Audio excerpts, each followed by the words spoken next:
Det gamle Grækenland. Det gamle Grækenland strækker sig fra år minus 1600 til år minus 300, men vi vil særligt beskæftige os med perioden minus 700 til omkring 500, der også kaldes for antikken. Vi vil tage udgangspunkt i vores problemformulering, som lyder således. Hvorfor er den græske kultur udgangspunkt for den moderne europæiske civilisation? Den græske kultur bliver kaldt europæisk kulturs urform. Den ligger igennem Europas historie, dels som en kultur, der er i udvikling, men også som et historisk brændpunkt, som man gang på gang er vendt tilbage til og har ladet sig inspirere af, som f.eks. i renæssancen og i oplysningstiden. Men hvorfor er det lige præcis den græske kultur, som er udgangspunkt for den moderne civilisation? Det vil vi prøve at komme tættere på i dette oplæg. I antikken, specielt i perioden ca. 500 til 300 før vores tidsregning, var de græske bystater Athen og Sparta og den græske kultur den højst udviklede og mest dominerende civilisation i Europa. I bystaterne udviklede man statstænkning, filosofi, litteratur, kunst, arkitektur, kultur og videnskab. Grækerne kaldte sig for hellæerne og deres land for Hellas. Grækerne var et folk af bønder, fiskere, søfolk og handelsfolk. Grækenland er et meget bjergrigt land, og dermed var der mange dale, som grækerne brugte til at dyrke korn, vin og oliven i. Fiskeri var også en stor del af befolkningens ernæring, og de søfarende drev handel i hele det østlige del af Middelhavet og ind i Sortehavet. Placeringen i det østlige Middelhav betød, at grækerne havde forbindelser til de højkulturer, der udviklede sig i Egypten og Mesopotamien, som i dag er det, vi kender som Israel og Libanon. For at forstå, hvorfor den græske kultur har haft så stor betydning for den moderne civilisation, må vi dykke ned i, hvad der skete i antikken. Vi vil her tage udgangspunkt i mykensk tid, det mørke århundrede og det græske polis. Mykensk tid.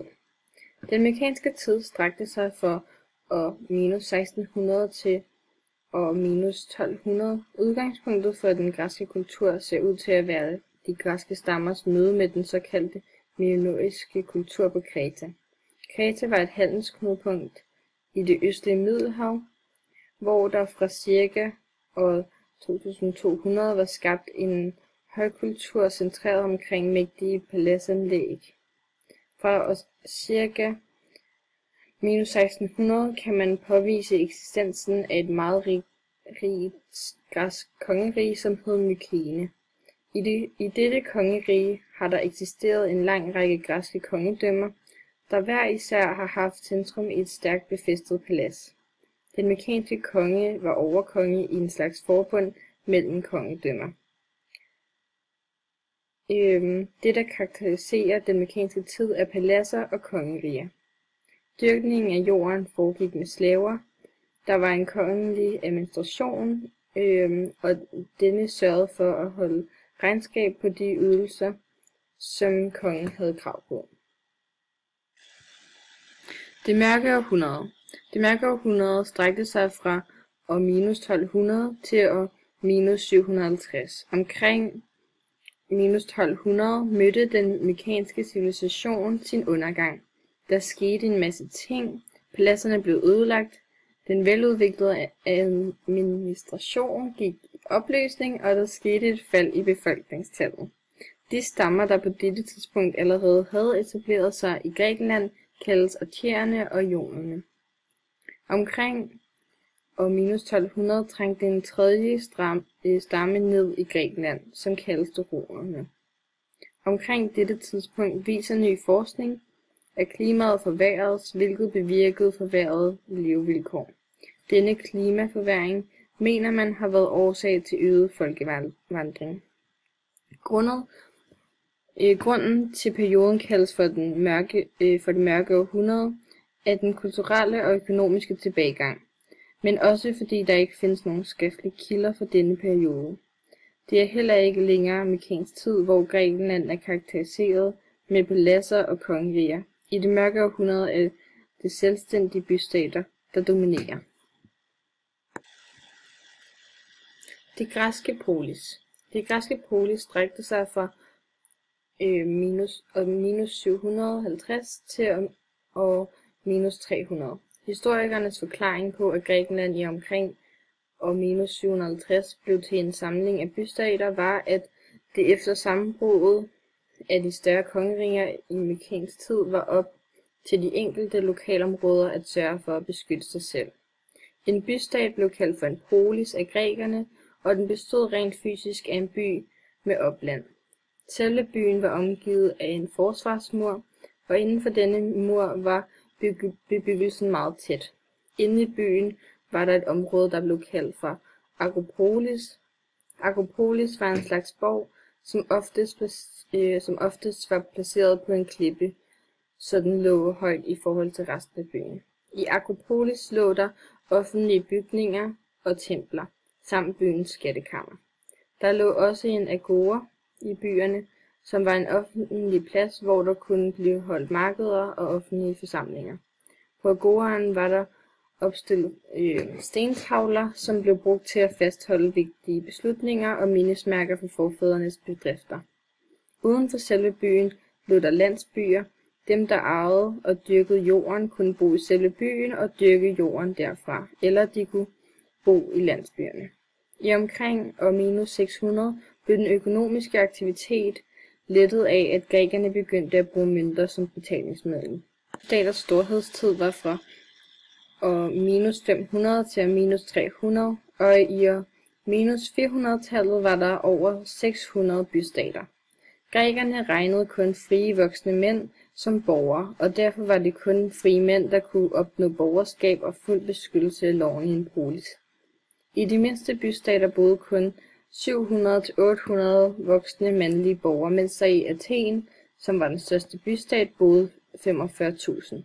Hvis man medregner kvinder, mindreårige og slaver, så havde Athen haft et befolkningstal på ca. 300-400.000 indbyggere. Grækerne opfattede sig både som borgere i deres polis, men også som grækere. Der var et markant skel mellem grækere og barbarerne, som ikke talte ordentligt græsk. Men der var dog en del ting, som bandt grækerne sammen. Sproget, kulturen, historien, religionen og deres fælles institutioner.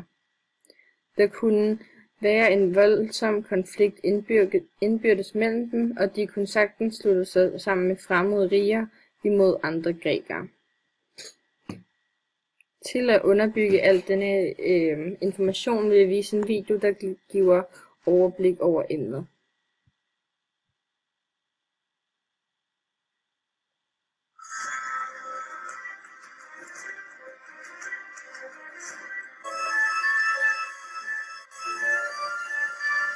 Her for små 3000 år siden dukker der noget op. Det foregår i Grækenland. Grækerne har ingen konge. Folket mødes og holder afstemninger om, hvem der skal være deres leder.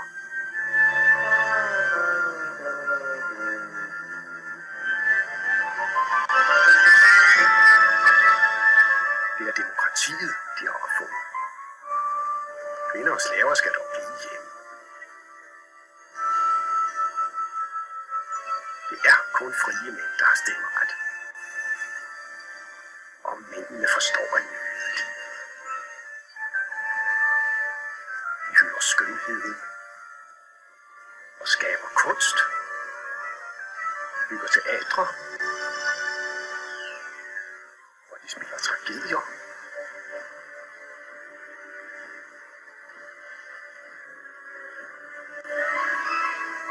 Og komedier.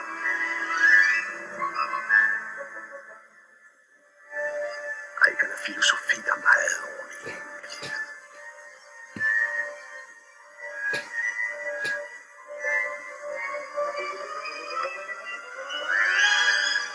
Men ak, desværre kan de ikke blive enige om, hvad meningen med det hele er. En feltherre fra nabolandet Makedonien benytter chancen og overtager magten. Det er Alexander den Store. Han er vild med græsk kultur og sætter sig for med sværdet i hånd at udbrede den i hele verden. Det går strålende for Alexander, men han når ikke at erobre hele verden. Han bliver stukket af en lille myg,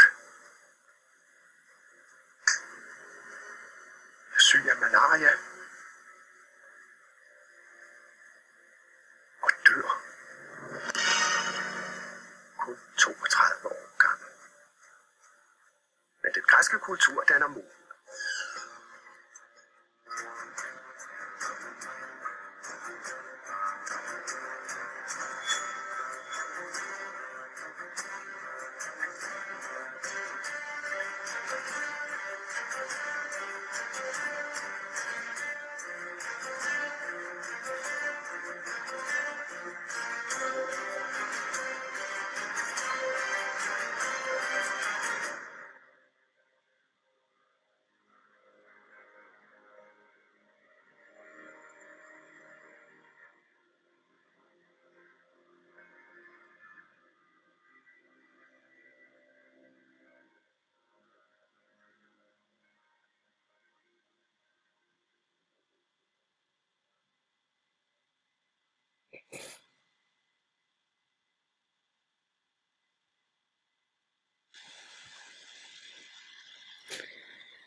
Så hvorfor er den græske kultur udgangspunkt for den moderne civilisation? For det første lagde grækerne et økonomisk grundlag ved, at der var tale om et handelssamfund med bykultur, og at de lettede den økonomiske aktivitet ved at begynde at bruge mønter som betalingsmiddel. Derudover diskuterede grækerne fordele og ulemper ved de forskellige forfatninger og skabte det første demokrati. Dette ses også i det græske polis fra år minus 750 til år minus 300, hvor agoraen i byerne blev brugt til at holde markeder og offentlige forsamlinger, hvor der blev taget vigtige beslutninger, og her hang der stentavler, som blev brugt til at fastholde disse vigtige beslutninger. Da romerne overtog herredømmet i Middelhavsområdet, var den erobrede kultur græsk. Civilisationsprocessen i Rom udviklede sig i dialog med de græske erfaringer, og den græske kultur fik derfor kolossal indflydelse. Med den følgende erobring af det meste af Europa gennemførte civilisationsprocessen i de erobrede områder, som romerne selv havde gennemgået i de foregående århundreder, men dog med græsk-romersk kultur og det latinske sprog. Den græske antikke kultur har derfor spillet en afgørende rolle for udviklingen i Europa, dels i form af sprog og kultur, men også som inspirationskilde til store forandringer. Den styrke har hver gang været interessen for frihed og humanisme.